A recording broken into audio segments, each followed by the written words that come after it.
History books tell you about Thursday, the 24th of October, 1929, Black Thursday. Immediately following was Tuesday, October 29, which was a monumental end, the Great Crash.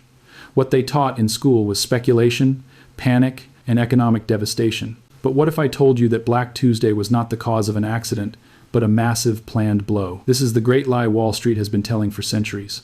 The 1929 crash was not just a stock market bubble.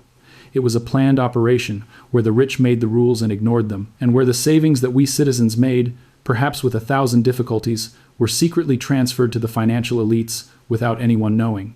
This is not the story of the American dream, but the story of America's fabricated lie. What truly triggered the 1929 stock market crash? The 1920 seconds were years of boundless optimism. Ordinary people were swept up in the stock market frenzy. However, the system driving this craze was not the true value of the stocks, but an invisible leverage called margin trading. Quite simply, you would pay only 10% of the stock's price and borrow the remaining 90% from the bankers. This was known as buying on margin. While everything soared, everyone was profiting. Wall Street giants, big names like Morgan and Rockefeller, made mind-boggling profits by providing this debt. The system's secret heaven was right here. The bubble inflates, and bankers profit from both the rise in stock prices and the interest paid by the people. This was a win-win arrangement, but only for the bankers, because when the bubble burst, those who were indebted would lose everything, while the lenders, the banks, would seize the company's shares as collateral. By the autumn of 1929, the big bankers had smelled the money.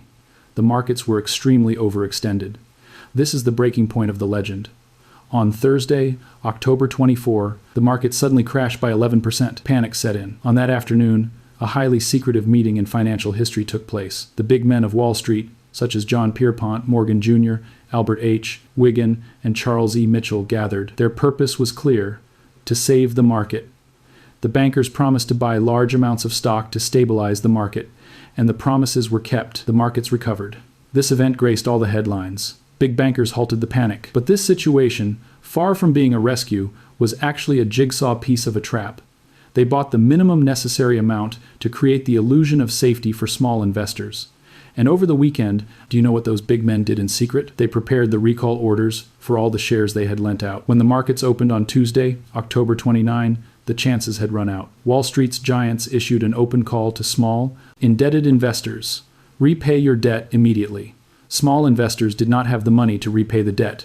What did this mean? The bankers began dumping the shares held as collateral onto the market. This was a deliberately created, structured liquidation. In that single day, a record 16 million shares changed hands, and the market value fell by another 12% overnight. Prices were demolished, but the bankers were unharmed.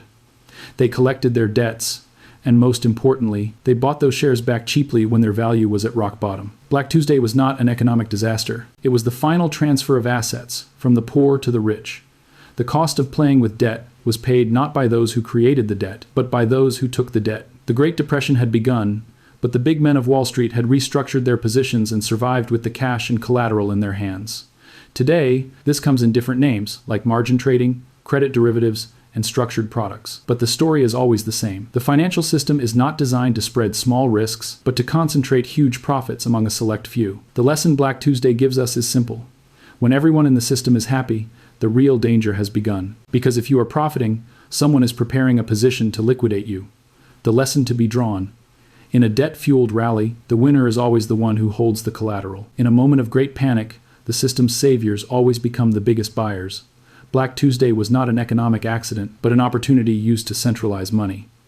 Remember, financial freedom will not be given to you by this system, because this system feeds on keeping you indebted. Subscribe to keep seeing the truth.